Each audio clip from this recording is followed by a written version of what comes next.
Olá, hoje vamos conversar sobre a Biblioteca da Meia-Noite. Você com certeza conhece esse livro. Se não conhece, já ouviu falar. Se não leu, também já sabe do que se trata, que é um livro que tá todo mundo falando. Não costumo ler muito livros do momento, eu não sou muito atraída pelos lançamentos, pelos contemporâneos, mas às vezes eles caem aqui na nossa mão, né? E este caiu, e aí eu conheci a Nora. Gente, ela é uma mulher de 35 anos, é a personagem principal, e essa informação é muito importante, então grave este dado para lembrar aí ao longo da nossa conversa, porque ele é um dado muito importante. Por que é importante? Porque ela facilmente se passaria por uma adolescente de 17 anos, se não menos, tá? Estou sendo generosa. A Nora é formada em filosofia e esse é um dado que você não vai precisar ficar lembrando porque ela vai te lembrar o tempo todo. É falado sobre isso o livro inteiro. Todos os personagens filosofam, a Nora filosofa o tempo todo e vários conceitos de filosofia são jogados pra gente e essa é a palavra, eles são jogados pra gente e a gente que lute, né, pra saber se esse conceito está de acordo realmente com o que aquele filósofo falou, se isso é verdade, se não, enfim, o leitor que vá atrás, os conceitos só são jogados pra gente, tá? A essa altura do vídeo, né, não muito corrido, aí logo no início você já percebeu que eu não gostei do livro e eu não consigo entender como alguém possa ter gostado desse livro. Mas ok, eu sei que muita gente gostou. Seguimos com a Nora. A Nora é essa mulher de 35 anos, formada em filosofia, mas ela não se encaixou muito aí em nenhum emprego na área, então ela trabalha nessa loja de instrumentos musicais, aquele tipo de pessoa que passou por vários empregos, né, não se fixou em nenhum. E ela tem muitas questões emocionais, ela tem excesso de passado, ela tem muitos traumas, ela tem lutos que não foram curados, superados. E ela tá nessa fase da vida em que ela já não tá mais suportando as coisas, já tentou de tudo e não tá encontrando saída. Ela acabou de perder o emprego e o chefe dela foi um cara assim muito gente boa, porque ele ainda teve uma conversa com ela e disse, olha, né, não tá dando mais. Porque a Nora também é aquele tipo de pessoa meio samambaia, assim, sabe? Ela fica ali parada, só respirando e muito provavelmente ela não estava acrescentando para aquele emprego, para aquele lugar onde ela trabalhava. E aí o que acontece é que o gato dela morreu. E aí tudo isso culminou com uma tentativa de dar fim ao seu desespero, ao seu sofrimento, dar fim à própria vida. Então sim, a Nora passa aí por uma tentativa de suicídio. E eu sei que esse é um tema muito delicado, eu sei que a gente não pode padronizar os sentimentos das pessoas, cada ser humano é único, cada ser humano sente de uma forma diferente. Mas este livro falha miseravelmente na tentativa de gerar empatia com essa personagem. Nós não nos solidarizamos com ela. Ela é chata, ela é irritante, ela é ingrata. Ela é o reflexo da sociedade atual. Ela não tem autorresponsabilidade, ela não faz gestão das próprias emoções. Ela transfere para o outro. Aquilo que ela está sentindo é sempre culpa do outro. É o reflexo perfeito como eu disse, da atual sociedade. Ela é um vaso de porcelana, se bater uma brisa um pouco mais forte, ela cai e quebra. E essa mulher de 35 anos, que o que mais irrita é que ela não quer ser ajudada. Ela só quer reclamar, ela vai pra internet, ela tuita, ela fica lá vasculhando a vida das outras pessoas.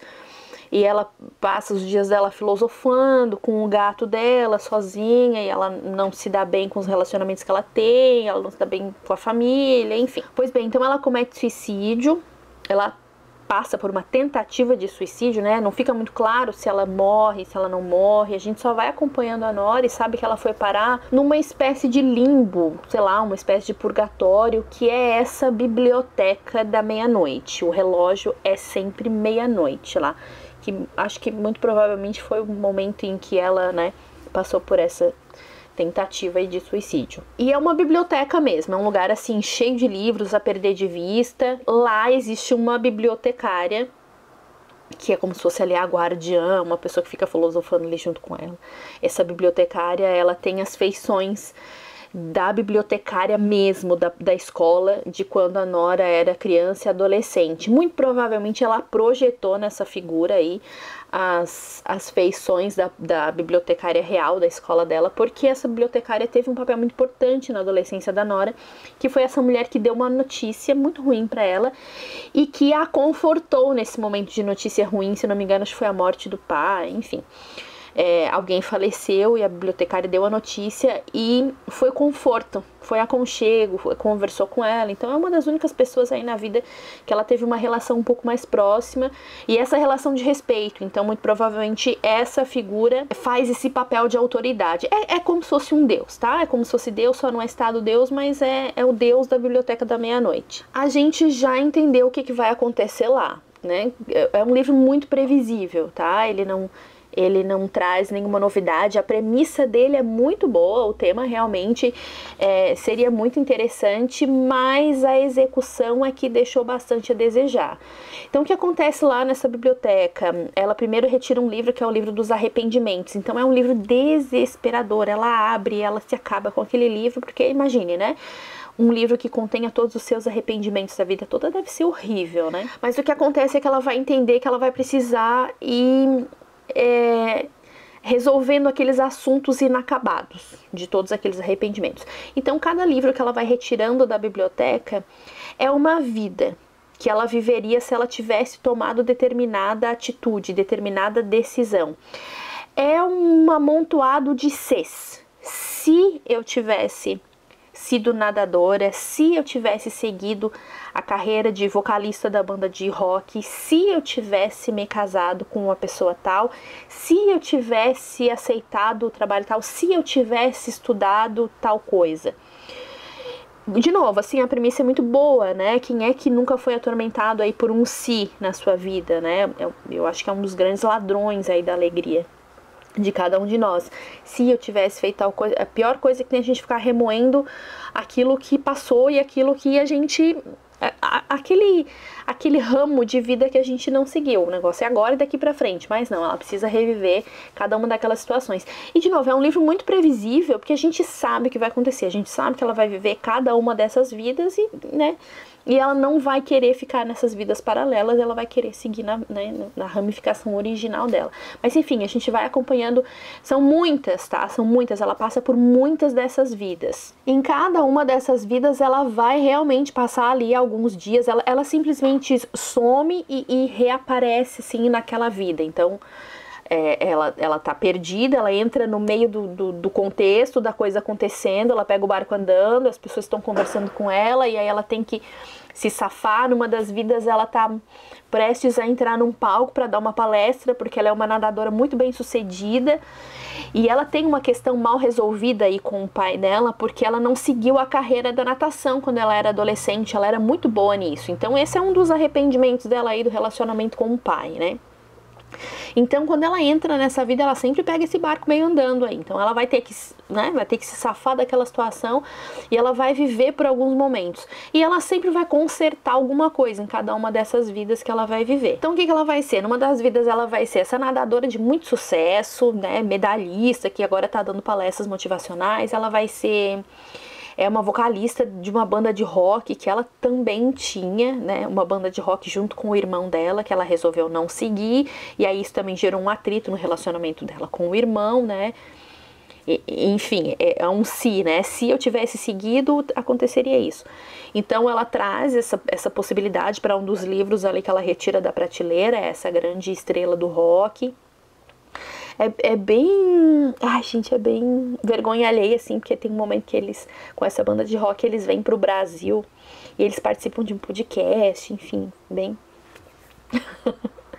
Ai, me deu até uma vergonha só de lembrar. E aí ela já foi nadadora, ela já foi vocalista da banda de rock, ela já foi tipo uma pesquisadora, uma cientista que ela vai explorar neve em algum lugar e ela também ela foi esposa, seguiu adiante aí um relacionamento que ela tinha tido anteriormente que não foi pra frente. Numa das vidas ela é mãe de uma menina muito fofinha, muito querida, né, é casada com um cara muito legal, enfim. E assim, ele é um livro muito irritante Mas ele também é um livro muito preguiçoso, ele te entrega as coisas de uma forma muito rasa. Ele te explica tudo. Por exemplo, tem um momento que ele fala que ela é como se fosse uma tia da Billie Eilish. Pronto, ele já te entregou como você deve imaginar a personagem. Ele não te dá nem a liberdade de você criar, fantasiar na sua cabeça, que é uma das melhores partes do livro, né? O livro são palavras escritas num papel e a gente tem o trabalho de transferir tudo aquilo para a nossa mente e a nossa mente vai criando. Não, ele já te deu e ele te limita, sabe? Você vai pensar daqui até aqui porque é o que eu quero. Então ele é muito preguiçoso e ele impõe para o leitor, ao mesmo tempo em que a parte filosófica ele só te joga e fulano falou isso, tá aí. E, sabe, você tá lendo a descrição ali do que tá acontecendo com ela e daqui a pouco, então a Nora lembrou do conceito de fulano de tal que falou isso, aquilo, ponto. Você fica assim, opa, o que foi isso? Não fez sentido algum, sabe? É simplesmente jogado ali. Então, quando ele deveria explicar um pouco melhor, ele não explica. E aí o leitor tem essa falsa sensação de que estou lendo um livro filosófico, meu Deus, que legal. Mas não é. É um livro cafona, é um livro raso, extremamente raso, com umas citações péssimas. E tem algo que me irritou profundamente, que foi as metáforas que ele cria. São umas metáforas absurdamente ridículas, gente. Quer ver? Deixa eu encontrar algumas aqui. Ó, eu encontrei uma aqui. Não, é uma citação, não é ainda a metáfora que eu quero falar, tá? Mas olha que maravilhosa. Nora imaginou o chão se abrindo e ela sendo levada através da litosfera e do manto terrestre, só parando ao atingir o núcleo, comprimida num metal sólido e inanimado. Ó, aqui a metáfora, olha que linda. Enquanto falava, os olhos da senhora Elme ganhavam vida, cintilando como poças ao luar. Gente, quem é que escreve isso aqui? Escrita rasa. Olha o que ela fala aqui um momento sobre ela mesma. Só um desperdício de pegada de carbono. Outra metáfora maravilhosa, ó. As letras desapareceram como pessoas desconhecidas se retirando no meio de um nevoeiro. Olha essa outra. Estava muito chateada por causa da mãe, muito nervosa por causa do discurso. Então só captou uma palavra aqui e outra ali que boiavam em sua mente como crutons num minestrone. Gente, eu vou parar com as citações que eu acho que vocês já entenderam, né? Tem uma outra coisa que eu achei, porque eu falei que o livro é preguiçoso, né, pelo fato de ele já te entregar o pensamento pronto. Mas é um livro que eu até compreendo porque ele fez tanto sucesso, porque ele toca em uma quantidade absurda de temas, ele fala sobre muitas coisas, e são assuntos da atualidade, então é muito fácil você acertar. Quando você atira para todos os lados, um vai pegar, um vai acertar, em alguém vai fazer sentido. Então eu até anotei aqui a quantidade de temas que esse livro toca, presta atenção, ó. Ele fala de depressão, suicídio, luto, saúde mental, amizade, relacionamentos familiares.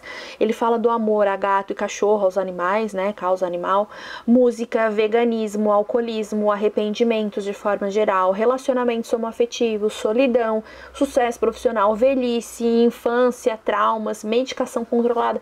A quantidade de nomes de remédios que aparecem nesse livro também é uma coisa. Fala de meio ambiente, fala de drogas, fala de envelhecimento. Ela, como eu disse, ela tuita coisas, ela acompanha a vida alheia na internet. É o reflexo dos tempos atuais. Então, de novo, quando você atira para muitos lados, em alguém você vai acertar. Com muito, mas assim, muito boa vontade. É um livro que pode te trazer 1000 reflexões, sabe? Em algum ponto ele vai te acertar.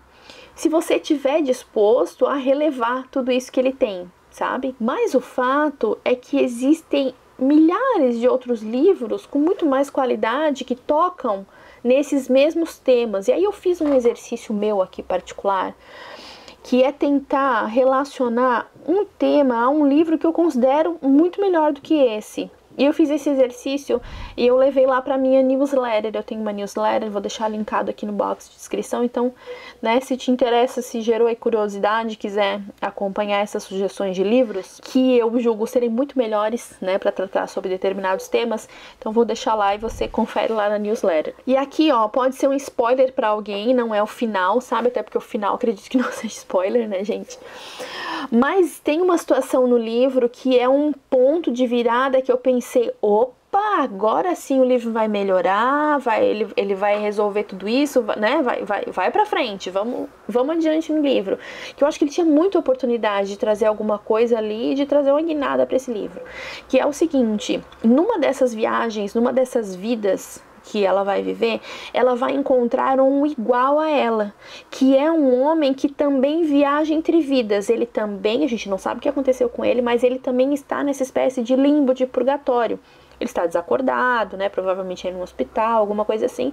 E ele já está vivendo várias vidas diferentes há muito tempo. Ele fala para ela, inclusive, que ele já esteve com ela em outras vidas. E eles até desenvolvem ali um relacionamento muito rápido, enfim, ele demonstra interesse nela, ela é aquela samambaia, gente, como eu falei. O problema é sempre dos outros, ela, né, não consegue fazer a própria gestão dela mesma. Fazer a própria gestão dela mesma ficou bom, né? Mas enfim, vocês entenderam. E aí o que acontece? A gente pensa, opa, agora vai ter alguma coisa interessante aqui, mas não.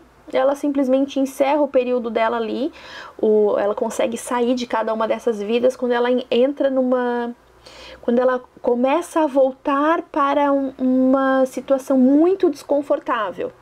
Sabe? É como se ela desejasse muito sair daquela vida, como se ela tivesse resolvido já o que ela teria para resolver ali. Então, quando ela tá numa situação muito, muito, muito desconfortável, aí ela é puxada de novo para a biblioteca e aí ela pega outro livro e assim, consequentemente, vai. A gente sabe que ela vai querer voltar para a vida original dela, com esses arrependimentos aí resolvidos e tomar novas decisões, melhores decisões. E aí, no mais, ele é esse amontoado de citações que você sabe que vão te chamar atenção de alguma forma e você vai querer grifar e levar aquilo ali adiante, mas que se você for analisar direitinho, não tem profundidade alguma. Tem uma frase dela aqui, ó, lugares são lugares e lembranças são lembranças e a vida é a maldita vida. Meu Deus, para uma filósofa, né, uma estudante de filosofia que foi... Quer ver? Tem uma outra situação aqui. O sucesso não é algo que se possa medir e a vida não é uma corrida que se possa vencer. Nossa, né? Que frase interessante. Vamos ver. Ó, quanto mais as pessoas se conectavam em redes sociais, mais solitária a sociedade se tornava. Gente, isso aqui, né? É realmente a verdade, é isso mesmo, mas não é nada de novo, né? Uma metáfora maravilhosa. O coração dela batia como um baterista atingindo o crescendo. Sim, porque ela é especialista em música, né? Vamos ver aqui. Tem um diálogo. Deixa eu ver se eu encontro. Esse diálogo aqui é maravilhoso. Ela pergunta pra bibliotecária, né? Você é Deus? Ela sorriu. Eu sou quem eu sou. E quem é você? A bibliotecária. Mas você não é uma pessoa de verdade. Você é só um mecanismo. Não somos todos. Aqui tem uma muito boa também, ó. Ela se lembrou de quando estudou Aristóteles no primeiro ano da faculdade de filosofia e de como se sentiu um pouco deprimida pela ideia dele de que a excelência nunca era um acidente, que resultados excelentes eram fruto da escolha mais sábia entre muitas alternativas. Então ela é essa pessoa extremamente pedante, que ela sabe tudo, ela é blasé, assim, ela sabe, ela conhece, mas ela tá sempre no íntimo dela assim, ai, vou ficar quieta porque ele não sabe do que ele tá falando, mas eu sei, é assim, assim, assim. Então ela é essa personagem insuportável, gente. E assim, de novo, não gerou empatia, é uma pena que um tema tão importante seja tratado de uma forma tão leviana e que tenha, pra mim, é tentar fazer o leitor de besta, tipo, né? Bando de ignorantes, estou enrolando todos vocês. Um tema tão importante que merecia um cuidado muito maior, um tato muito maior, muito mais profundidade. Falar sobre isso não é brincadeira, né? Brincar com a saúde mental das pessoas não é uma coisa que se faz de forma de novo, leviana, né, como ele fez. Para não dizer que eu descartei 100% do livro, teve um ponto que me chamou a atenção, que me fez refletir. Que foi quando ela abriu o livro dos arrependimentos, né, e assim, eu gosto muito de cadernos, eu faço cadernos, né, durante muitos anos aí eu fiz cadernos. E recentemente eu voltei a fazer, né? Eu tive uma experiência que eu perdi muitos arquivos digitais, arquivos importantes, que eram importantes para mim, com vários registros que eu gostaria de ter mantido. E isso me deixou muito triste. Então eu voltei, né, agora a fazer cadernos. E eu pensei, não seria interessante um caderno de arrependimentos? E alguém pode dizer, mas não é melhor ainda um caderno de gratidão, né? Coisas pelas quais você é grato.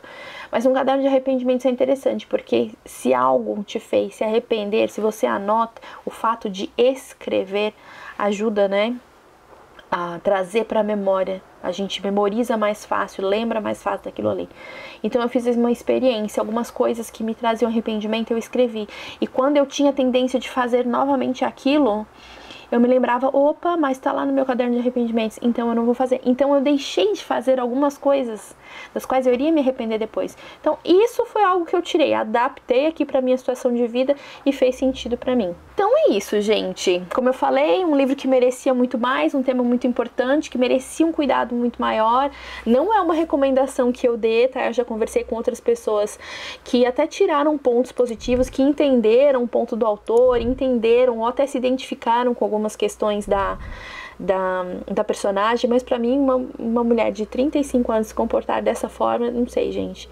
Ok, ela passou por muita coisa, eu compreendo, mas a forma como foi colocado, ficou muito difícil ter empatia por ela. Então é isso, deixa aqui nos comentários pra mim se você leu, se você gostou, tenta me convencer do contrário. Então tá, até o próximo vídeo, tchau, tchau.